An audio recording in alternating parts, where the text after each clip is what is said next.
Hello, my name's Lorna Llewellyn and I'm one of the speech and language therapists with the Startwell Early Years Communication and Language Development Service.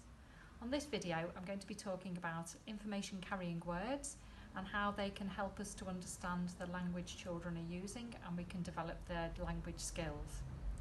So to start off with, babies and young children are understanding the world through their non-verbal communication. So they're understanding the routines that are happening around them, the tones of voices and facial expressions that they're seeing. So every time they see the high chair, they'll understand that it's time for food. Every time they see the changing mat come out, they know it's time for a nappy change. As they make the connections between the routines and activities that happen around them, they will be hearing the language that we are using for them. And they'll be making these connections together so that they will start to understand words. From around 9 to 12 months, they will be becoming familiar with objects that they come across a lot of the time, so they'll understand what this item is and what we use it for. We have a drink.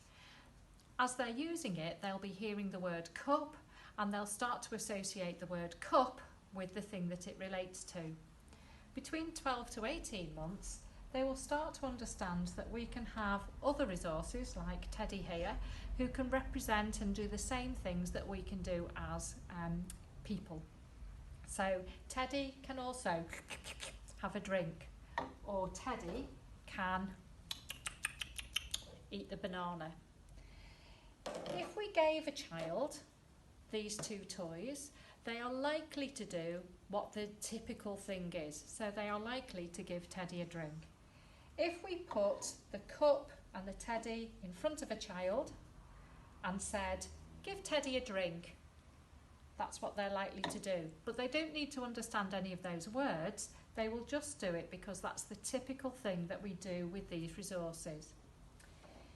If we add the banana as well and said, give Teddy a drink, then that becomes one information carrying word because the child has to listen and remember, was it banana or was it drink?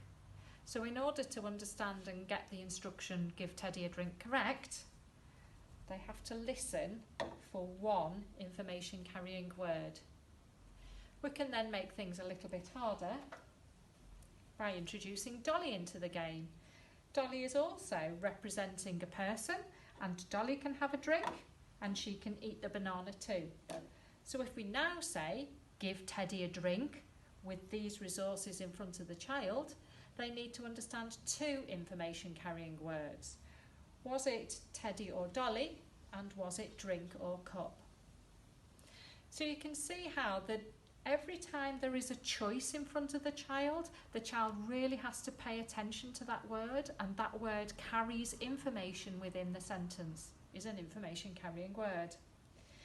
We can make things a little bit harder by introducing some more resources into the game. We now have a small cup and we have a small banana. So now if I say, give Teddy a big drink, the child has to listen for three information carrying words. Was it big or little? Was it drink or banana? And was it Teddy or Dolly? So the child needs to listen for three pieces of information in order to get that instruction correct. When we're adding three pieces of information, that's when we can start to add size words, colour words, number, prepositions even. We could put the little cup in front of Dolly or beside Dolly. We could put it in front of Teddy or beside Teddy. So we can start to add those prepositions and describing words when we're adding three pieces of information. Information carrying words can go on and children can understand and remember more as they get older. So a child who's 5 will be able to remember sentences with 5 pieces of information in them. So we could say, put the big cup next to Dolly and make her sit. We want the big cup next to Dolly and we're making her sit. So we had big or little, cup or banana, next to or in front of, Dolly or Teddy, sit or sleep. 5 pieces of information. I hope that little video has helped you understand that. Any more questions, please feel free to ring us on 338182. Thank you.